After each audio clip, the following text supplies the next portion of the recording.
Վարչապետ Նիկոլ Փաշինյանի գլխավորությամբ տեղի է ունեցել խորհրդակցություն, որի ընթացքում քննարկվել են առաջիկա տարիներին հարկային քաղաքականությանն առնչվող հայեցակարգային հարցեր։ Ներկայացվել են հարկման համակարգերի բարելավման առաջարկությունները և ակնկալվող արդյունքները։ Քննարկվել են հարկային քաղաքականության լավարկմանն ու վարչարարության արդյունավետության բարձրացմանն ուղղված հարցեր։ Կարևորվել է ոլորտում բարեփոխումների հետևողական իրականացումն ու կիրառվող գործիքակազմերի բարելավումը, որոնք կնպաստեն հարկային վարչարարության դյուրացմանը։ Քննարկման ընթացքում շահագրգիռ գերատեսչությունների ներկայացուցիչներն իրենց դիտարկումներն են ներկայացրել վերոնշյալ ուղղություններով և հանդես եկել առաջարկություններով։ Վարչապետ Փաշինյանն ընդգծել է հարկային մտածողությունը փոխելու անհրաժեշտությունը, հաշվի առնելով առկա նոր իրողությունները և ստեղծվող հնարավորությունները։ Երկրի ղեկավարը հանձնարարել է շարունակել քննարկումներն ու ներկայացնել լուծումներ, որոնք ուղղված կլինեն համակարգի պարզեցմանն ու ոլորտում թվայնացման գործիքների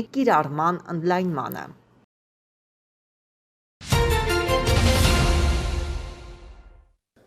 Երևանում տեղի է ունեցել Սոս Սարգսյանի անվան համազգային թատրոնի նոր շենքի բացման պաշտոնական արարողությունը։ Վարչապետ Նիկոլ Փաշինյանը կրթության, գիտության, մշակույթի և սպորտի նախարար Ժաննա Անդրեասյանի ուղեկցությամբ այցելել է թատրոնի նոր շենք, շրջայց կատարել, ծանոթացել ստեղծված պայմաններին։ Իսահակ Ներսիսյանի նախագծով 2019 թվականին մեկնարկած թատրոնի նոր շենքի շինարարությունն իրականացվել է պետական բյուջեի և բարերարների միջոցներով։ Պետբյուջեից համազգային թատրոնի նոր շենքի կառուցման, նորոգման և գույքով համալրման նպատակով հատկացվել է ավելի քան 275 միլիոն դրամ, որից 205 միլիոն դրամը գույքի և սարքավորման ձեռքբերման, իսկ 70 միլիոնը շինարարության համար։ Թատրոնն ապահովված է նոր բեմով, ժամանակակից լուսային ու ձայնային համակարգերով, տեխնիկական անհրաժեշտ սարքավորումներով և հնարավորություններով, հանդերձարաններով և դիմահարդարման սենյակներով։ Առաջին հարկում գործում է փոքր բեմ փորձարարական ներկայացումների համար, իսկ երկրորդ հարկում տեղակայված է մեծ դահլիճը ավելի քան 230 հանդիսականի համար։ 2026 թվականին լրանում է Սոս Սարգսյանի անվան համազգային թատրոնի հիմնադրման 35-ամյակը։ Թատրոնը մինչ այս առանձին շենք չի ունեցել և գործել է Երևանի թատրոնի ու կինոյի պետական ինստիտուտի տարածքում։ Թատրոնի նոր շենքի բացումը նշանավորվել է Մորիս Մետերլինկի Սուրբ Անտոնիոսի հրաշագործությունը ներկայացման բեմադրությամբ։ Խորհրդարանական համագործակցության շրջանակում Երևանում էին Մեքսիկա-Հայաստան բարեկամական խմբի անդամները, հանդիպումների շարք ու օրակարգային հարցերի շրջանակ։ Պատվիրակներին նախ ընդունեց ազգային ժողովի նախագահի տեղակալը Ռուբեն Ռուբինյանը, կարևորեց Հայաստան-Մեքսիկա հարաբերությունների սերտացումը, խորհրդարանական համագործակցության խորացումը, փոխայցերի ակտիվացումը։ Խորհրդարանականներն անդրադարձան նաև Լատինական Ամերիկայում տեղի ունեցող զարգացումներին։ Մեքսիկայից ժամանած պատվիրակության հաջորդ հանդիպումը ազգային ժողովի արտաքին հարաբերությունների մշտական հանձնաժողովի նախագահի հետ էր։ Չնայած աշխարհագրական հեռավորությանը երկու ժողովուրդները մոտ են միմյանց, նշեց Սարգիս Խանդանյանն ու շեշտեց, որ Հայաստանը կարևորում է Մեքսիկայի հետ հարաբերությունների զարգացումը։ Քաղաքական երկխոսությունից բացի պատգամավորը մատնանշեց տնտեսական, մշակութային, կրթական ուղղություններն ու տուրիզմի զարգացումը։ Այս համատեքստում էլ կարևորվեց երկկողմ չվերթների իրականացումը։ Անդրադառնալով տարածաշրջանային զարգացումներին Սարգիս Խանդանյանը դիմեց մեքսիկացի գործընկերներին, ընդգծելով, որ իրենք մեր երկրում են հաստատված խաղաղության շրջանում։ Հայաստանն ու Ադրբեջանը 30 տարվա հակամարտությունից եւ պատերազմներից հետո վերջապես սկսել են երկխոսել ու նաեւ վերջին 2 ամիսների ընթացքում սկսվել է որոշակի առևտրային գործունեություն երկու երկրների միջև, բայց իհարկե սա դեռ սկիզբն է ու պետք է առաջ շարժվել, պետք է այդ կամքը ցուցաբերել եւ առաջ շարժվել, որպեսզի հաջորդ սերունդները այլևս երբեք պատերազմ չտեսնեն։ Փոխգործակցությանը վերաբերող հարցերի մեկ այլ շրջանակ էլ քննարկվեց Հայաստան-Մեքսիկա բարեկամական խմբի հետ հանդիպմանը։ Այդ երկրի հետ հարաբերությունների ել ավելի սերտացումը եւ համագործակցության շրջանակի լայնացումը բխում է Հայաստանի Հանրապետության կենսական շահերից։ Մեքսիկայում ընտրություններից հետո իրենց պատգամավորների պալատում նոր բարեկամական խումբ է ձևավորվել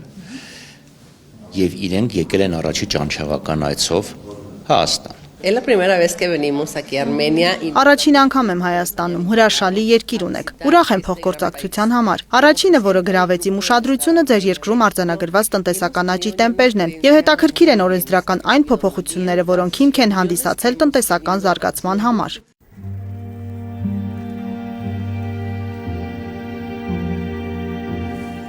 Պատվիրակները մինչ Հայաստանից մեկնելը եղան նաև Ծիծեռնակաբերդի հուշահամալիրում։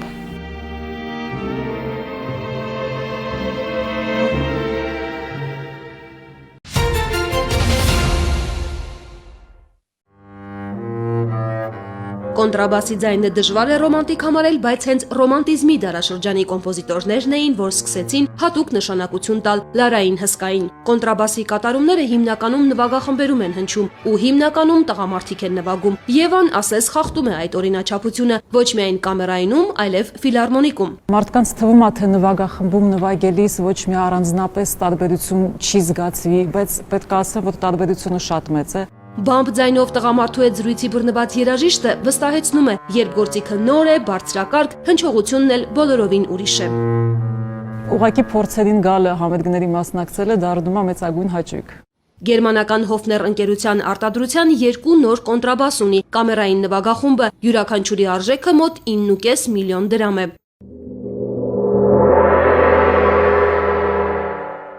Անցած տարվա գնումների շնորհիվ նվագախումբը ձեռք է բերել նաև հարվածային նոր գործիքներ եւ իտալական արտադրության մոտ 14 միլիոն արժողությամբ տավիղ, որ երբևէ չի ունեցել։ Գործիքներ չունենալու պատճառով կամ այն գործիքները, որոնք որ ավելի օգտագործված ու հնամաշ են կամ կիրառելի չեն շատ դեպքերում, տուժում է այդտեղ բովանդակություն եւ ծրագիր։ Որ կամերային երաժշտության ազգային կենտրոնն այլևս ստիպված չլինի իր համերգային ծրագրերը սահմանափակել այն ստեղծագործություններով, որտեղ հնչում են միայն իրենց ունեցած գործիքները կամ այլ կազմակերպություններից վարձակալել, պետբյուջեից զգալի միջոցներ են հատկացվել։ 24-25 թվականի ընթացքում կամերային երաժշտության ազգային կենտրոնի գործիքների բազան թարմացվել է մոտարապես մի 120 միլիոն բյուջեի սահմաններում, որը որ աննախադեպ է վերջի կարող եմ նշել մի 20-25 տարվա ընթացքում նմանատիպ համալրումներ չի եղել։ Մենք ունենք 4 սիմֆոնիկ ժանրում աշխատող նվագախմբեր Հայաստանի Հանրապետությունում։ Մեր առաջնային նպատակն է, որպեսզի նրանք դառնան ամենալավերից առաջատարից մեկը եւ ամբողջ աշխարհում համաշխարհային ֆոնի վրա լինեն մրցունակ նվագախմբեր։ Որքան էլ մենք լավ կադր ունենանք, որքան էլ մենք հետաքրքիր ռեպերտուար կամ լավ հարթակներում հանդես գանք, առանց կատարյալ գործիքի անհնարին է ստանալ այն հնչողությունը, որ ուզում ենք ստանալ։ Տավիղի հեքիաթային հնչյուններն իսկական թերապիա են։ Հայաստանի սիմֆոնիկ նվագախումբն էլ վերջապես իր սեփական տավիղն ունի։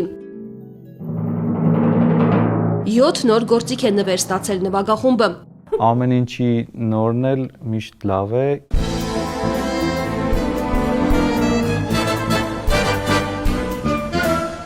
20-ամյա սիմֆոնիկը ստեղծման օրվանից ստիպված է եղել մշտապես վարձակալել կամ այլ միջոցներով որոշ օգտագործված գործիքներ ձեռք բերել։ Նվագախմբի համար երբևէ պետական գնումներ չեն արվել։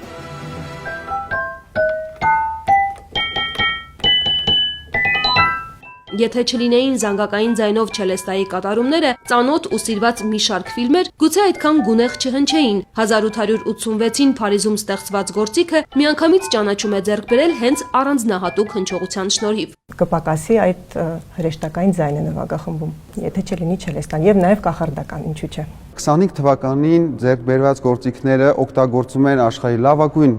նվագախմբերի եւ լավագույն կատարողների կողմից, օրինակ կարող եմ նշել Լոնդոնի սիմֆոնիկ նվագախմբի, Չիկագոյի, Բերլինի, Բոստոնի եւ այլն։ Այդ կատարյալ գործիքները մեզ ցույց են տալիս հասնել այն կատարյալ հնչողությանը, որը որ ձգտում է։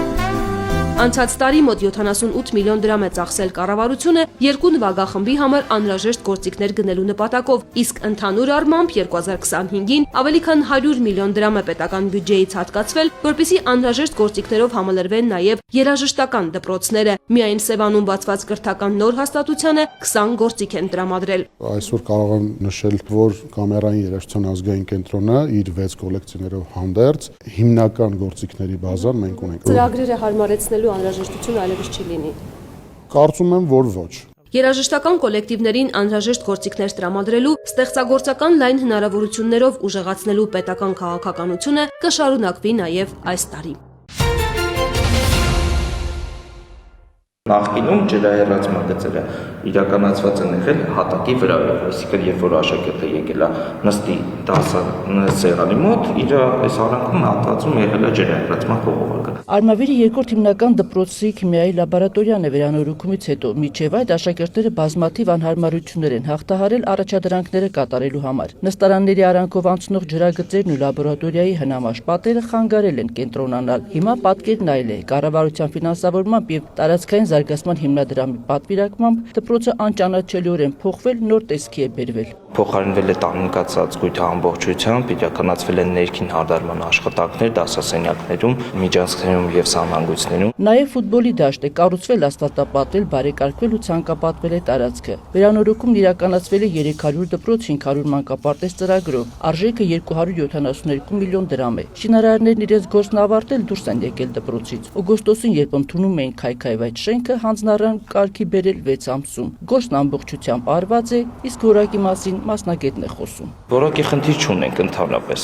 Շինարարական կազմակերպությունը ամբողջությամբ գերազանց կատարել է իր աշխատանքները։ Շինարարական աշխատանքների վերահսկումը ամբողջությամբ իրականացվել է տարածքային զարգացման հիմնադրամի ինժեներական անձնակազմի կողմից եւ շինարարը նաեւ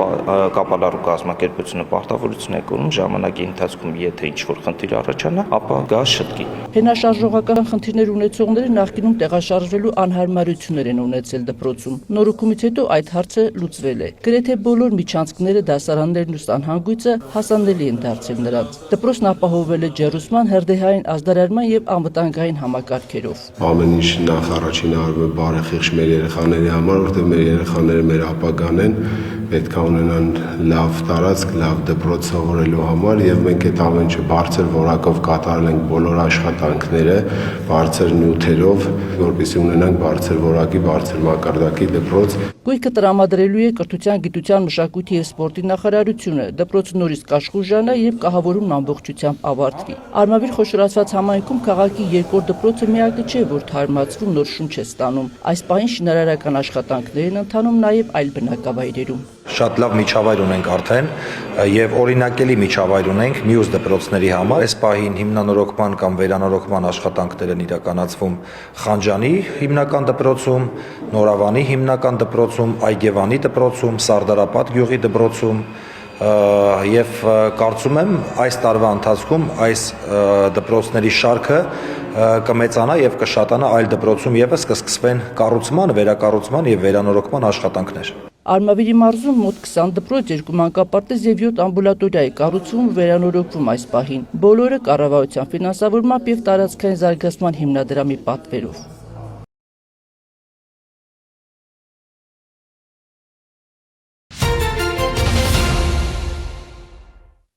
ԱՄՆ նախագահը Truth Social-ի էջում գրառում է կատարել շնորհակալություն հայտնել Հայաստանի վարչապետ Նիկոլ Փաշինյանին եւ Ադրբեջանի նախագահ Իլհամ Ալիևին անցած տարվա օգոստոսին Վաշինգտոնում նախաստորագրված խաղաղության համաձայնագրի ոգուն հավատարիմ մնալու համար։ Դոնալդ Թրամփը նշել է, որ հայ-ադրբեջանական հակամարտությունն իր կանգնեցրած 8 պատերազմներից մեկն է եւ հիմա տիրում են բարգավաճում եւ խաղաղություն։ Փետրվարին փոխնախագահ Վենսը կայցելի Հայաստան եւ Ադրբեջան մեր խաղաղության ջանքերը զարգացնելու եւ Թրամփի ուղի հանուն միջազգային խաղաղության ու բարգավաճման նախագիծն առաջ մղելու համար։ Կամրապնդենք մեր ռազմավարական գործընկերությունն Ադրբեջանի հետ, մենք Հայաստանի հետ համաձայնագիր կստորագրենք միջուկային էներգիայի խաղաղ օգտագործման վերաբերյալ, կստորագրենք պայմանագրեր կիսահաղորդիչների մեր խոշորագույն արտադրողների հետ, մանրամասնել է Թրամփը։ Նա հավելել է, որ պատրաստվում են նաև Ադրբեջանին ամերիկյան արտադրության պաշտպանական սարքավորումներ վաճառել։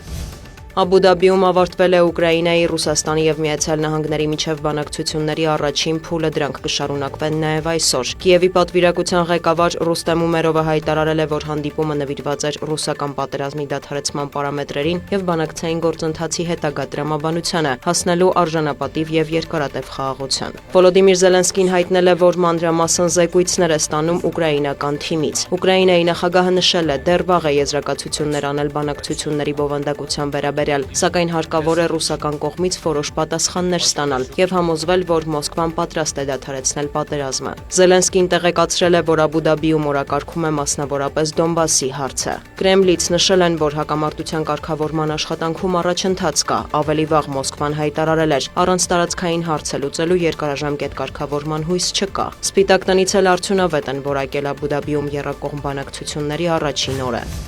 Ռուսական ուժերը հարվածել են Խարկովին եւ Կիևին հայտնի է զոհերի եւ վիրավորների մասին։ Վնասվել են բնակելի շենքեր, ծննդատուն եւ այլ օբյեկտներ, հրդեհներ են բռնկվել։ Վիտալի Կլիչկոն տեղեկացրել է, որ մայրաքաղաքի ձախափին ջրամատակարարման խափանումներ կան։ Կիևում 6000 տուն կրկին մնացել է առանց ջեռուցման, մինչդեռ ջերմաստիճանը հասնում է -8-ի։ Քաղաքապետը կոչ է արել բնակիչներին հնարավորության դեպքում հեռանալ Կիևից։ Վոլոդիմիր Զելենսկին հայտարարել է, որ Դավոսում համաձայնության է եկել Թրամփի հետ պատրիոտ համակարգերի համար նոր հրթիռ մատակարարելու վերաբերյալ ուժեղացնելու Ուկրաինայի հակաօդային պաշտպանությունը։ Ռուսաստանի ՊՆ-ն էլ հայտնել է, որ գիշերը խոցվել է ուկրաինական 75 անօդաչու թռչող սարք։ Ըստ գերատեսչության թիրախում են եղել Ռոստովի, Բելգորոդի, Կուրսկի, Վորոնեժի, Բրյանսկի մարզերը։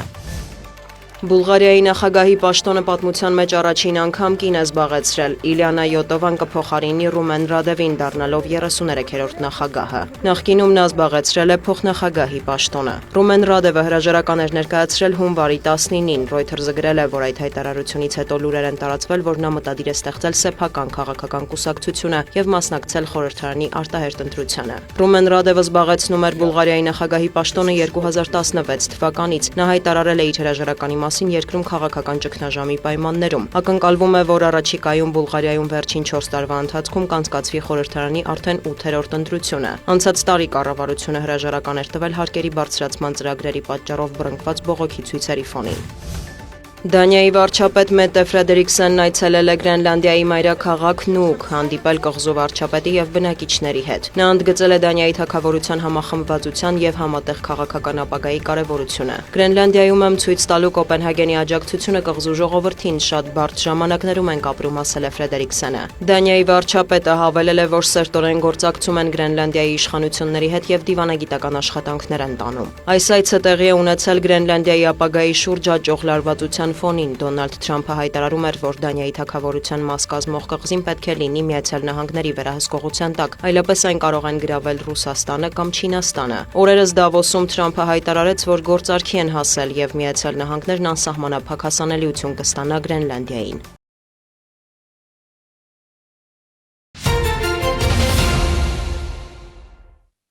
Գավառի բժշկական կենտրոնում առողջության համընդհանուր ապահովագրության ծրագրով մեկնարկել է 65 տարեկանից բարձր անձանց անվճար բուժ սպասարկումը։ Արդեն մոտ 2 տասնյակ քաղաքացի օգտվել է ակնաբուժական ծառայություններից։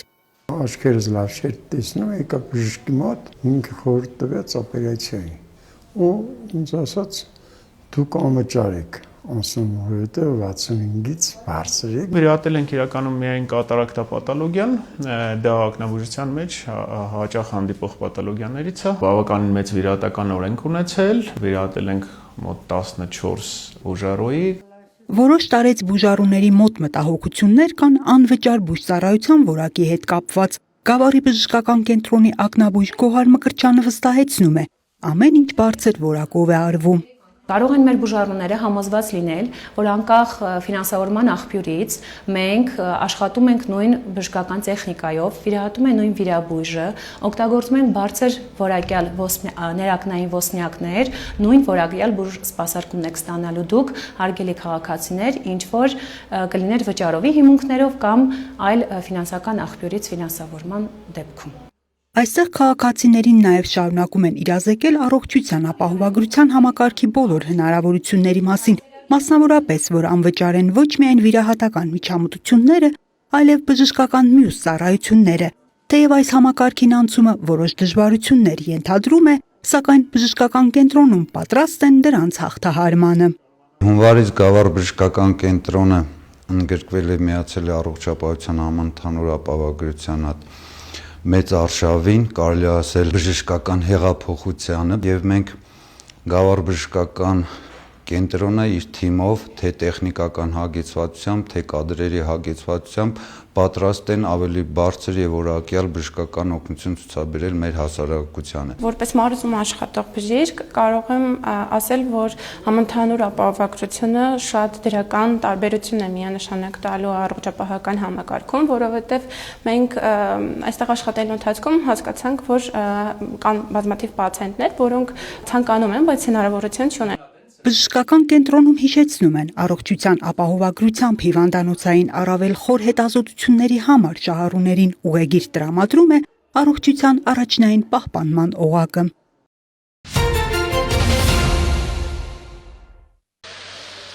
Ամսի 18-ից ստենք, ինչև հիմա։ Լավ բան չեն ասում։ Հիմա երբ կբաց թողնեն, չգիտեք։ Ոչ մեկն էլ կուրս չի։ Կանոնավոր վիճակը։ Մի 6-7 օր կլինի, ստի կանգնացենք։ Դե ճանապարհն էլ հələ չգիտենք, հեսա բարեկները կասեն։ Բուկու բորանա։ Այնտեղ միշտ բորանը որ սկսում է պետք ճամփեն փակի, եթե չփակեն, վտանգ է երանդը։ Կամազներին, հազինոշկեքին բացի թողում է, սա մեզ է կթողենք եթանք էլ է։ Մոտ մեկ շաբաթ է միջպետական ճանապարհի Սյունիք բնակավայրից դեպի Խոտանան տանող խաչմերուկը փակ է կցորդիչով մեքենաների համար։ Կապանի թունելից Սյունիք բնակավայր տանող հատվածում հունվարի 23-ին երկշարք ավտոշարասյուն կար, օրվա որոշ ժամերին նույնիսկ խցանումներ էին առաջացել։ Երթևեկությունը կաթվածահար էր։ Ճանապարհային դեպարտամենտի հաղորդմամբ ժամը 16-ի դրությամբ Շինուհայր Հարժիս Նորավան ավտոճանապարհին սաստիկ բուքը դեռ շարունակվում էր։ Բարեկային ծառայության ուղեկցությամբ, կապալառուների օգնությամբ մարդատար մեքենաները ուղեկցությամբ այդ հատվածը անցկացնում են։ Համ Գորիսից դեպի Նորավան, համ Նորավանից դեպի Գորիս։ Լծեն Տաթև հատվածում ձնահոսք է եղել, հիմա աշխատում են միակողմանի ճանապարհը բաց է, ձնահոսքը մաքրում են, որպեսզի ճանապարհը դառնա երթևեկելի։ Կցորդիչների համար եւ Տաթև Լծեն եւ Շինուհայր Հարժիսը փակ է։ Փրկարար ծառայության աշխատակիցները հունվարի 23-ի վաղ առավոտից մարզի տարբեր հատվածներում դուրս են բերում արգելափակված տրանսպորտային միջոցներ, դրանցում գտնվող ուղևորներին տեղափոխում ծառայության առաջնային օգնության կետեր։ Ճանապարհը սպասարկող կազմակերպություններն աշխատում են արտակարգ ռեժիմով։ Ժամը 16-ի դրությամբ բոլոր տրանսպորտային միջոցների համար փակ էին Կապան, Լծեն, Սիսիան Գորիս, Տաթև Շինուհայր ճանապարհները եւ Գորիս Շինուհայրի խաչմերուկը։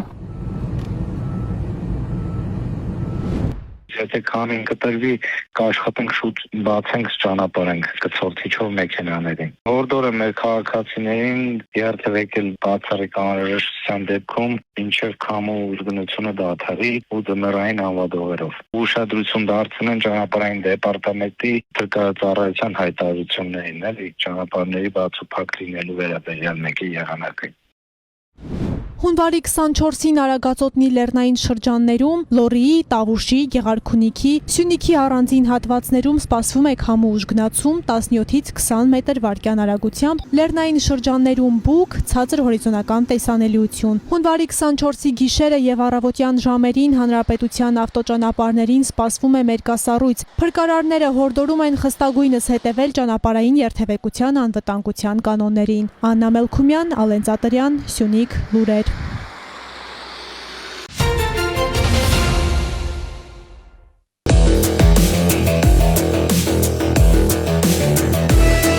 Վաղ տարիքից մեզ սովորեցնում են տնից դուրս գալիս կողպել դուռը, ուշադիր լինել դրամապանակին, սակայն այսօր սեփական անվտանգությունը պետք է ապահովել ոչ միայն իրական, այլև թվային աշխարհում։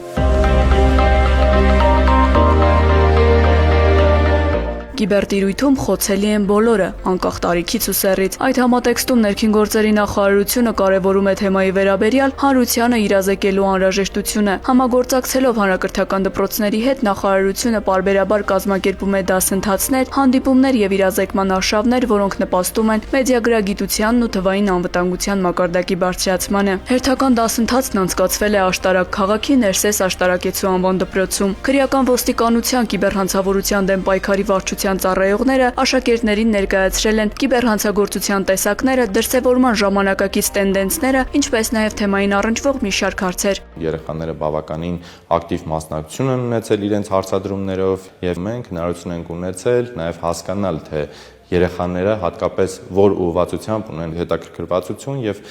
ինչպիսի խնդիրներին կարող են բախվել, որոնք որ օրինակ իրապահ մարմինները հնարավոր է տեղյակ չլինեն։ Դասընթացի շրջանակում ընդգծվել է սոցիալական հարթակներում անհատական հաշիվների եւ անձնական տվյալների պաշտպանության կարեւորությունը։ Ներկայացվել են կիբերբուլինգից խուսափելու եւ դրական խարգելման մեթոդները, ինչպես նաեւ թվային միջավայրի վտանգներն ու սպառնալիքները ճանաչելու եւ դրանցից պաշտպանվելու քայլերը։ Ներքին գործերի նախարարության հետ համագործակցությունը շատ կարևոր է, քանի որ երիտասարդ սերունդը հիմա շատ արագ կարողանում է ինֆորմացիա ստանալ եւ ինֆորմացիայի աղբյուրները բազմազան են ու հասանելի եւ շատ կարևոր է, որ այդ կրթությունը, այդ գիտելիքը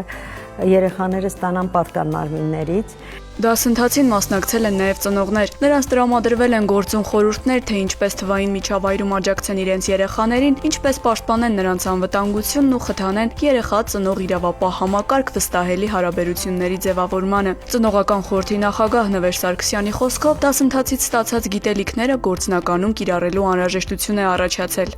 Տղայիս էլեկտրոնային փոստով նամակ է, որում խնդրում էր, որ մենք գումար փոխանցեինք հաշվին, եւ նա այդ գումարից մեզ պետք է փոխանցեր $1.5 միլիոն։ Առաջարկը շատ գրավիչ էր 15 տարեկան երեխայի համար։ Հետո հիշելով դասընթացը ասեց, որ բայց կարծում եմ, որ արժի որ միած ստուգենք, տեսնենք արդյոք սա ճիշտ է թե չէ։ Աշակերտները վստահեցնում են, դասընթացը ոչ միայն բարձրացրել է իրազեկվածության ու պաշտպանվածության մակարդակը, այլև խթանել ապագայում նոր գաղափարների գեներացմանը։ Նրանք առաջարկել են հանրության շրջանում կիբերհանցագործության վերաբերյալ գիտելիքների ընդլայնման նպատակով մշակել կրթական նախաձեռնություններ, իրազեկման արշավներ եւ թիմային նախագծեր։ Շեշտը դրվեց ոչ միայն կիբերավանդակության վրա, այլ հատկապես կիբերհանցագործության, թե ինչպես են հանցագործները գործում, դա ավելի օգնեց, որպեսզի հասկանանք, թե ինչպես պաշտպանվենք։ Չնայած մենք ներով 21-րդ դարի սերունդ որոշակի չափով տեղեկացված ենք կիբերանվտանգությունից, կիբերհանցագործներից, սակայն նրանց հետ հանդիպման ժամանակ ավելի խորությամբ կարողացանք ուսումնասիրել կիբերանվտանգությունը։ Խոսվեց կիբերհանցագործությունների տարբեր տեսակների մասին, կիբերհանցագործության տարատեսակ է նաև կիբերբուլինգը։ Քչերը գիտեն, սակայն ներկայումս եւ բուլինգը եւ կիբերբուլինգ կատարած անձիկ եւս ենթարկվում են պատժի։ Նման միջոցառումները բավականին էֆեկտիվ են, սակայն տարիքային մեծերը ավելի քիչ են տեղեկացված։ Առաջարկս այն է, որ տարիքային խումբը ընտրվի ավելի մեծահասակների շրջանում։ Երիտասարդների իրավագիտակցության, մեդիագրագիտության, իրազեկվածության բարձրացման ուղղությամբ ներքին գործերի նախարարության կողմից իրականացվող միջոցառումները շարունակական են։ Հունվարի 2-ին Արմավիր Երևան ավտոճանապարհին ծառայող Արմավիրի մարզի պարեկները ստուգման նպատակով կանգնեցրել են Opel Magnishi մի ավտոմեքենա։ Ստուգման պարզվել է, որ Արմավիր քաղաքի բնակիչ 26-ամյա վարորդի ներկայացրած վարորդական իրավունքի վկայականը կեղծ է։ Նման մի դեպքել Արմավիրի մարզի պարեկներն արձանագրել են հունվարի 9-ին։ Արմավիր Երևան ճանապարհին նրանք կանգնեցրել են մի BMW, որի վարորդ Նոր Կեսարիա գյուղի 24-ամյա բնակիչը ներկայացրել է միջազգային վարորդական իրավունքի կեղծ վկայական։ Ըստ վարորդի վկայականը նա ձեռք է բերել Telegram-յան կայքեջի միջոցով։ Հաջորդ դեպքը Արմավիրի պարեկները հայտնաբերել են հունվարի 14-ին։ Սարթուն գյուղում նրանք կանգնեցրել են առանց ապա պայմանագրի շահագործվող Opel Magnishi մեքենա։ Եղեգնուտ գյուղի բնակիչ 31-ամյա վարորդը ներկայացրել է վարորդական իրավունքի կեղծ վկայական։ Հունվարի 9-ին Արմավիրի մարզի պարեկները արձանագրել են նմանատիպ եւս 3 դեպք։ Այդ դեպքերում վարորդները հայտնել են, որ կեղծ վկայականները ձեռք են բերել Telegram-յան կայքեջի միջոցով։ Հունվարի 20-ի գիշերը Արմավիրի պարեկները կանգնեցրել են BMW Magnishi մեքենա, որի վարորդ Ակնալիջ գյուղի 27-ամյա բնակիչը ներկայացրել է վարորդական իրավունքի կեղծ վկայական։ Բոլոր դեպքերով կազմված փաստաթղթերն ուղարկվել են Արմավիրի մարզային քննչական վարչություն, հանգամանքները պարզվում են։ Հարգելի քաղաքացիներ, վարորդական իրավունքի վկայական կարելի է ստանալ բացառապես օրինական ճանապարհով, այցելելով ներքին գործերի նախարարության հաշվառման քննական ստորաբաժանումներ։ Հունվարի 11-ին համայնքային ոստիկանության Ավանի բաժնում հաղորդում տվեց մի կին։ Սննդի կետերից մեկում գողացել էին նրա բջջային հեռախոսը, որի պատյանում կար նաև $200։ Նախաձեռնվեց քրեական վարույթ, իրականացվեցին անհրաժեշտ գործողություններ, իսկ Ավանի համայնքային ոստիկանների օպերատիվ հետախուզական միջոցառումներն արդյունք տվին 5 օր անց։ Պարզվեց, որ բջջայինն ու գումարը գողացել է Էջմիածնի բնակիչ 35-ամյա մի տղամարդ։ Հունվարի 16-ին նա ձերբակալվեց ու տեղափոխվեց Ավանի եւ Նոր վարչական շրջանների քննչական բաժին, որտեղ էլ տվեց խոստովանական ցուցմունք։ Ձեռնարկվում են միջոցառումներ գողոնը հայտնաբերելու ուղղությամբ, հանգամանքները պարզվում են։